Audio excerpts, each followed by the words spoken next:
شرعی مسائل ہم روزانہ فرض علوم میں سے کچھ نہ کچھ سنتے ہیں۔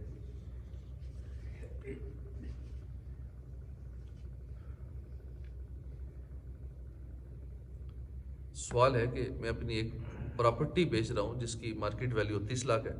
لیکن بروکر جو ہے وہ 32 لاکھ مانگ رہا ہے، کیا ایسا کرنا جائز ہے؟ اگر تو بروکر یا جو آگے کمیشن ایجنٹ ہے وہ اس پارٹی کی مالک کی اجازت سے ایسا کر رہا ہے تو اس طرح جائز ہے۔ اگر مالک کی اجازت سے نہیں کر رہا، مالک نے کہا 30 لاکھ کی بیچنی ہے اور وہ 32 لاکھ کی بیچتا ہے، اوپر کا ٹاپ مار لیتا ہے اور کمیشن بھی لے لیتا ہے، تو یہ اس کے لیے درست نہیں ہے۔ سائل کا سوال ہے کہ میں ایک ملازم ہوں، اگر میں 10 دن نوکری پر نہیں جاتا تو میرے لیے ان 10 دنوں کی تنخواہ لینا حلال ہے یا حرام ہے؟ پوچھی کی صورت میں اگر چھٹی کر کے یہ ظاہر کیا گیا کہ میں حاضر تھا، جیسا کہ آج کل ہوتا ہے اداروں میں، سرکاری اداروں میں، سول اداروں میں چل رہا ہے، حاضری لگتی ہے، یہاں تک کہ آج کل تھم نیل لگتے ہیں جگہ جگہ حاضری کے، انگوٹھے لگتے ہیں، مشینیں، اس مشین میں بھی لوگ حاضری لگا کے پھر چلے جاتے ہیں، چھٹی ٹائم ہوتا ہے پھر آ کے حاضری لگا لیتے ہیں، تو بیچ کا ٹائم سر آگے پیچھے غائب۔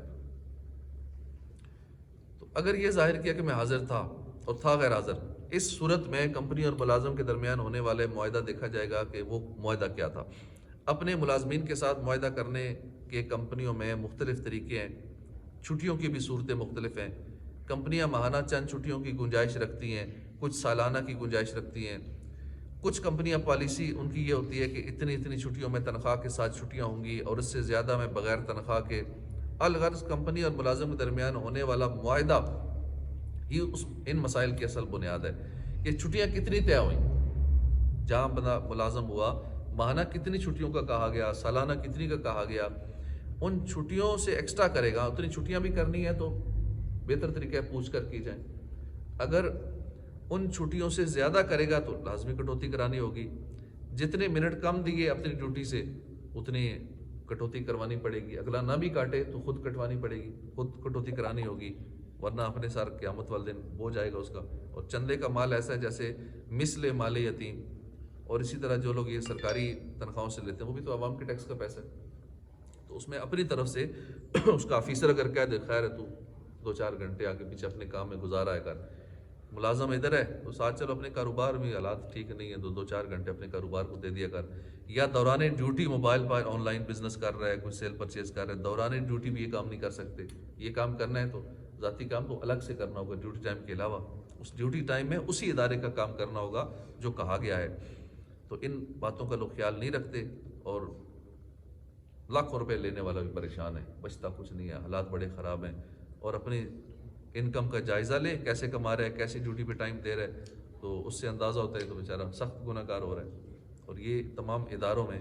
تقریباً میکسیمم ایسا ہو رہا ہے، اچھی خاصی تعداد ہے جو ان معاملات میں انوالو ہے۔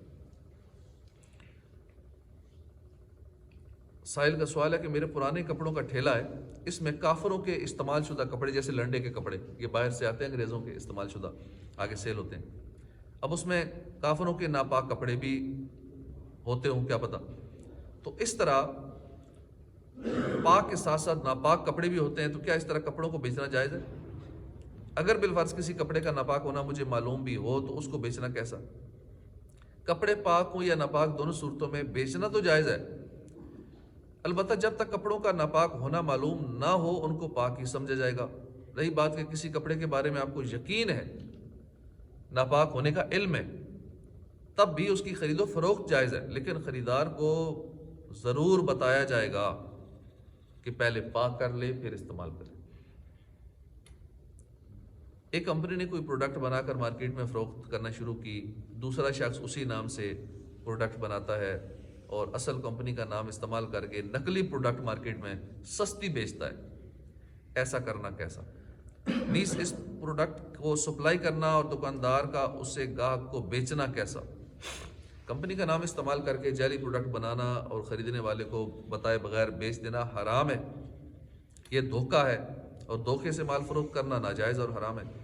مسلمان کی تجارت جھوٹ، وعدہ خلافی اور دھوکے دہی جیسے تمام خلاف شرع امور سے پاک ہونا ضروری ہے،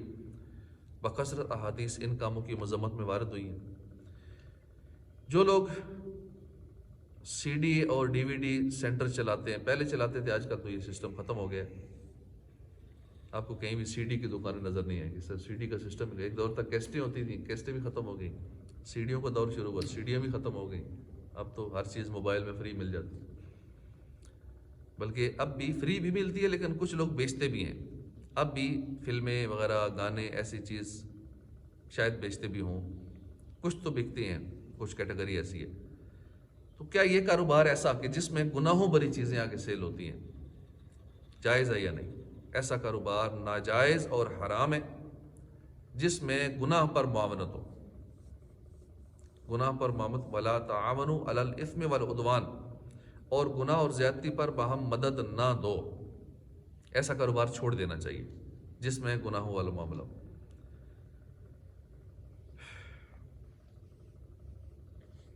سائل کا سوال ہے کہ ہم ڈبہ پیک نیا موبائل لے کر رقم کی ادائیگی بھی کر دیتے ہیں، مگر ڈبہ کھولنے کے بعد موبائل پسند نہیں آتا تو دکاندار سے واپس کرنے کا کہتے ہیں، تو وہ 1000 2000 بعض اوقات اس سے بھی زیادہ رقم کم کر کے واپس کرتا ہے، جس سے خریدار کو نقصان ہوتا ہے۔ ایسی صورت میں کیا کرنا چاہیے؟ کیا یہ سود میں داخل ہے؟ نیا موبائل جب کھول کر چیک کرنے کے لیے سٹارٹ کر لیا تو اس کی قیمت گر جاتی ہے، ایسے موقع پر ہمارا عرف یہ ہے کہ اس طرح کا دوسرا موبائل دے کر پہلے اطمینان حاصل کیا جاتا ہے، پھر ڈبہ پیک موبائل خریدا جاتا ہے۔ اگر اس میں کوئی عیب نہ ہو تو واپس نہیں کیا جاتا، اگر کوئی واپس کرنا چاہے تو نئی خریداری ہوتی ہے، یعنی وہ بعد میں آ کر دکاندار کو فروخت کرتا ہے، اور ایسی فروخت بہت ساری چیزوں میں ہوتی ہے۔ لوگ گاڑیاں لیتے ہیں، مہینہ 15 دن استعمال کرنے کے بعد اسی شخص کو جس سے خریدی تھی کم قیمت پر فروخت کر دیتے ہیں، تو دوسری ڈیل نئی خریداری ہوتی ہے جس میں خرید و فروخت کی شرائط اور تفصیل پائی جاتی ہیں، تو اس میں کوئی حرج نہیں۔ عام طور پر بیانہ ضبط کر لیتے ہیں، یہ ایک روٹین ہے ہمارے معاشرے کی۔ کوئی بھی سودا ہوتا ہے، پلاٹ کا سودا ہے، گاڑی کا سودا ہے، یا کسی بھی چیز کا سودا ہے، یہ جو بیانہ ہے 5000 10000 1000 جو بھی ہے، اب سودا ختم ہو جانے پر بیانہ ضبط سمجھا جاتا ہے، یہ ایک روٹین قانون سمجھا ہوا ہے سب نے کہ جی نہیں بیانہ تو ضبط ہے، آپ نے سودا کینسل کیا تھا۔ یہ ناجائز گناہ ہے اور ظلم ہے۔ اعلیٰ حضرت امام احمد رضا خان فرماتے ہیں، بے نہ ہونے کی حالت میں بیانہ ضبط کر لینا جیسا کہ جاہلوں میں رواج ہے، ظلم صریح ہے، ایسا نہیں کرنا چاہیے۔ جو لوگ اس کام میں انوالو ہیں توبہ کریں۔ اب تک زندگی میں اگر کسی کا بیانہ ضبط کیا ہے تو بندے کو تلاش کر کے اسے ادا کر دینا چاہیے، اگر بندہ نہیں ملتا ہاں بیانہ نہیں دینا، بیانہ واپس نہیں کرتے۔ ایک روٹین، جس سے پوچھیں گے نا بیانہ تو واپس ہوتا ہی نہیں ہے، جس سے پوچھیں گے وہ یہی جواب دے گا، بس جو شریعت کہتی ہے کرنا وہ ہے۔ ہوٹل بکنگ کرو نا، اگر صرف بیانہ 50,000 40,000 20,000 وہ کچھ نہیں، مسئلہ ہو گیا بیانہ ختم ہے اس کا کیا تحریری وعدہ ہوتا ہے جس میں جانے کے بعد جاتا ہے وہ کینسل ہو گیا، بھائی کہنا واپس نہیں کریں گے، نہیں کرے نا۔ اصل میں لکھوائیں یا زبانی بولیں، جب شریعت کہہ رہی ہے کہ ضبط نہیں کر سکتی، وہ سودا ہی نہیں ہوا، سودا ہی جب نہیں ہوا تو پھر بات ہی ختم ہوگی، جب بات ہی ختم ہوگی سودا ہی نہیں ہوا، اب یہ اس کے پاس ظلم ہے کہ اس کے پیسے اس نے دبا لیے، چاہے لکھوا کے دبا لیے، جیسے بھی کر دی، ظلم کیا، اس کو بلیک میل کر لیا، لکھوا کے اسے قابو کر رہا ہے، کیوں سودا ہی نہیں ہوا، نہ ہوٹل کا نہ کسی چیز کا، وہ کینسل ہی ہو گیا، ڈیل ہی کینسل، جب ڈیل کینسل ہے تو پھر وہ پیسے نہیں رکھ سکتا کسی بھی صورت میں۔ لوگ لکھواتے ہیں، اسٹامپ بھی لکھواتے ہیں، لیکن پھر بھی واپس کر رہی ہوں، رقم اگلے کی ہے وہ۔ صلو علی الحبیب صلی اللہ تعالی علی